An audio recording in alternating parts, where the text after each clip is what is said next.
السلام علیکم ورحمۃ اللہ علیہ وبرکاتہ۔ حضرت آدم علیہ السلام کا لقب خلیفۃ اللہ ہے۔ جب اللہ تعالیٰ نے حضرت آدم علیہ السلام کو اپنی خلافت سے سرفراز فرمانے کا ارادہ فرمایا تو اس سلسلے میں اللہ تعالیٰ اور فرشتوں میں جو مکالمہ ہوا وہ بہت ہی تعجب خیز ہونے کے ساتھ ساتھ نہایت ہی فکر انگیز اور عبرت آموز بھی ہے،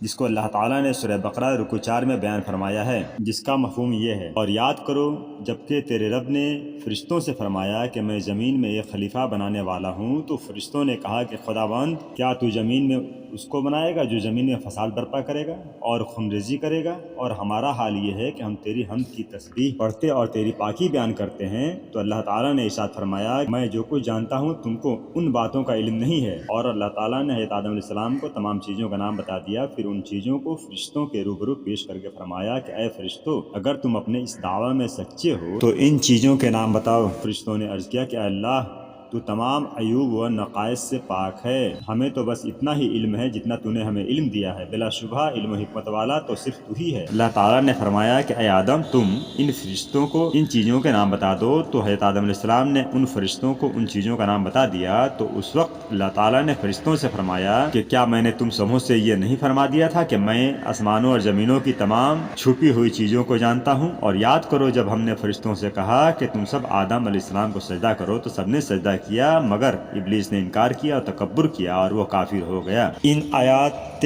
کریمہ سے حاصل ہونے والے اسباق کو صاحب غرائب القرآن نے درس ہدایت کے تحت بڑی تفصیل سے بیان کیا ہے، جو یہ ہیں: اول، اللہ تعالیٰ کی شان یہ ہے کہ وہ جو چاہتا ہے کرتا ہے، نہ کوئی اس کے ارادہ میں دخل انداز ہو سکتا ہے، نہ کسی کی مجال ہے کہ اس کے کسی کام میں چوں و چرا کر سکے، مگر اس کے باوجود حضرت آدم علیہ السلام کی تخلیق و خلافت بارے میں خداوند قدوس نے ملائکہ کی جماعت سے مشورہ فرمایا۔ اس میں یہ ہدایت کا سبق ہے کہ باری تعالیٰ جو سب سے زیادہ علم و قدرت والا ہے اور فاعل مختار ہے، جب وہ اپنے ملائکہ سے مشورہ فرماتا ہے تو بندے کا علم اور اقتدار و اختیار بہت ہی کم ہے، تو انہیں بھی چاہیے کہ وہ جب کسی کام کا ارادہ کریں تو اپنے مخلص دوستوں اور صاحبان عقل ہمدردوں سے اپنے کام کے بارے میں مشورہ کر لیا کریں کہ یہ اللہ تعالیٰ کی سنت اور اس کا مقدس دستور ہے۔ سبق دوم، فرشتوں نے حضرت آدم علیہ السلام کے متعلق اپنے اجتہاد سے یہ سمجھ لیا کہ پیدا ہونے والے خلیفہ میں 3 قوتیں باری تعالیٰ ودیت فرمائے گا: ایک قوت شہویہ، دوسری قوت غضبیہ، تیسری قوت عقلیہ۔ اور چونکہ قوت شہویہ اور قوت غضبیہ ان دونوں سے لوٹ مار اور قتل و غارت وغیرہ قسم قسم کے فسادات رونما ہوں گے، اس لیے فرشتوں نے باری تعالیٰ کے جواب میں یہ عرض کیا کہ اے خداوند تعالیٰ، کیا تو ایسی مخلوق کو اپنی خلافت سے سرفراز فرمائے گا جو زمین میں قسم قسم کے فساد برپا کرے گا اور قتل و غارت گری سے زمین میں خون ریزی کا طوفان لائے گا؟ اس سے بہتر تو یہ ہے کہ تو ہم فرشتوں میں سے کسی کو اپنا خلیفہ بنا دے، کیونکہ ہم تیری حمد کے ساتھ تیری تسبیح پڑھتے ہیں اور تیری تقدیس اور پاکی کا چرچا کرتے رہتے ہیں۔ تو اللہ تعالیٰ نے یہ فرما کر فرشتوں کو خاموش کر دیا کہ میں جس مخلوق کو خلیفہ بنا رہا ہوں اس میں جو مصلحتیں اور جیسی جیسی حکمتیں ہیں ان کو بس میں ہی جانتا ہوں، تم فرشتوں کو ان حکمتوں اور مصلحتوں کا علم نہیں ہے۔ وہ مصلحتیں اور حکمتیں کیا تھیں؟ اس کا پورا علم تو صرف علام الغیوب ہی کو ہے، مگر ظاہر طور پر ایک حکمت اور مصلحت یہ بھی معلوم ہوتی ہے کہ فرشتوں نے حضرت آدم علیہ السلام کے بدن میں قوت شہویہ و قوت غضبیہ کو فساد و خون ریزی کا منبع یعنی سورس اور سرچشمہ سمجھ کر ان کو خلافت کا اہل نہیں سمجھا، مگر فرشتوں کی نظر اس پر نہیں پڑی کہ حضرت آدم علیہ السلام میں قوت شہویہ اور قوت غضبیہ کے ساتھ ساتھ قوت عقلیہ بھی ہے، اور قوت عقلیہ کی یہ شان ہے کہ اگر وہ غالب ہو کر قوت شہویہ یعنی شہوانی قوت اور قوت غضبیہ کو اپنا مطیع و فرما بردار بنا لے تو قوت شہویہ و قوت غضبیہ بجائے فساد و خونریزی کے ہر خیر و خوبی کا منبع اور ہر قسم کی صلاح و فلاح کا سرچشمہ بن جایا کرتی ہیں۔ یہ نقطہ فرشتوں کی نگاہ سے اوجھل رہ گیا، اسی لیے باری تعالیٰ نے فرشتوں کے جواب میں فرمایا کہ میں جو جانتا ہوں اس کو تم نہیں جانتے، اور فرشتے یہ سن کر خاموش ہو گئے۔ اس سے یہ ہدایت کا سبق ملتا ہے کہ چونکہ بندے خداوند قدوس کے افعال اور اس کے کاموں کی مصلحتیں اور حکمتوں سے کما قہو واقف نہیں ہیں، اس لیے بندوں پر لازم ہے کہ اللہ تعالیٰ کے کسی فعل پر تنقید و تبصرہ سے اپنی زبان کو روکے رہیں اور اپنی کم عقلی و کوتاہ فہمی کا اعتراف کرتے ہوئے یہ ایمان رکھیں اور زبان سے اعلان کرتے رہیں کہ اللہ تعالیٰ نے جو کچھ کیا اور جیسا بھی کیا بہرحال وہی حق ہے، اور اللہ تعالیٰ ہی اپنے کاموں کی حکمتوں اور مصلحتوں کو خوب جانتا ہے جن کا ہم بندوں کو علم نہیں ہے۔ سوم، اللہ تعالیٰ نے حضرت آدم علیہ السلام کو تمام اشیاء کے ناموں اور ان کی حکمتوں کا علم بذریعہ الہام ایک لمحہ میں عطا فرما دیا۔ اس سے معلوم ہوا کہ علم کا حصول کتابوں کے سبقاً پڑھنے ہی پر موقوف نہیں ہے، بلکہ اللہ تعالیٰ جس بندے پر اپنا فضل فرما دے اس کو بغیر سبق پڑھے اور بغیر کسی کتاب کے بذریعہ الہام چند لمحوں میں علم حاصل کرا دیتا ہے، اور بغیر تحصیل علم کے اس کا سینہ علم و عرفان کا خزینہ بن جایا کرتا ہے۔ چنانچہ بہت سے اولیاء کرام کے بارے میں معتبر روایات سے ثابت ہے کہ انہوں نے کبھی کسی مدرسہ میں قدم نہیں رکھا،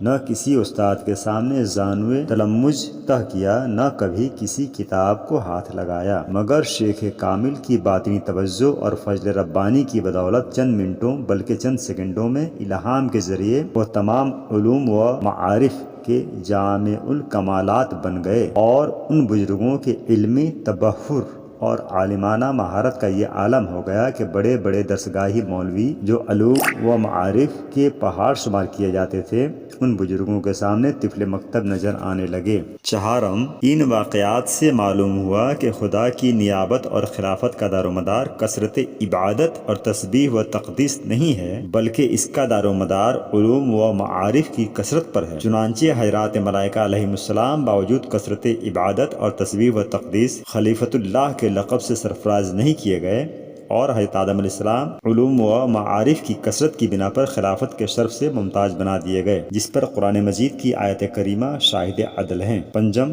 اس سے یہ بھی معلوم ہوا کہ علوم کی کثرت کو عبادت کی کثرت پر فضیلت حاصل ہے، اور ایک عالم کا درجہ ایک عابد سے بہت زیادہ بلند تر ہے۔ چنانچہ یہی وجہ ہے کہ حضرت آدم علیہ السلام کے علمی فضل و کمال اور بلند درجات کے اظہار و اعلان کے لیے اور ملائکہ سے اس کا اعتراف کرانے کے لیے اللہ تعالیٰ نے تمام فرشتوں کو حکم فرمایا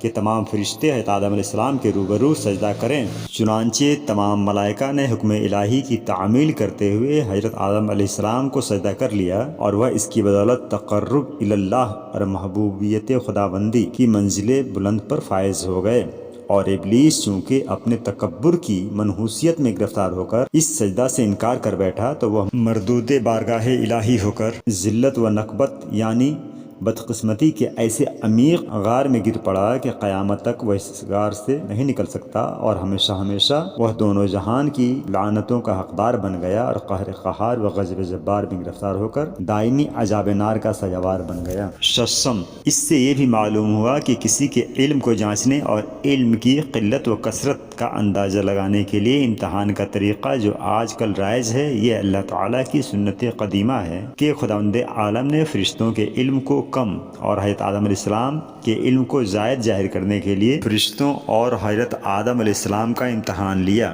تو فرشتے اس امتحان میں ناکام رہ گئے اور حضرت آدم علیہ السلام کامیاب ہو گئے۔ ہفتم یعنی ساتواں درس یہ ہے کہ ابلیس نے حضرت آدم علیہ السلام کو خاک کا پتلا کہہ کر ان کی تحقیر کی، اور اپنے کو آتشی مخلوق کہہ کر اپنی بڑائی اور تکبر کا اظہار کیا اور سجدہ آدم علیہ السلام سے انکار کیا۔ در حقیقت شیطان کے اس انکار کا باعث اس کا تکبر تھا۔ اس سے یہ سبق ملتا ہے کہ تکبر وہ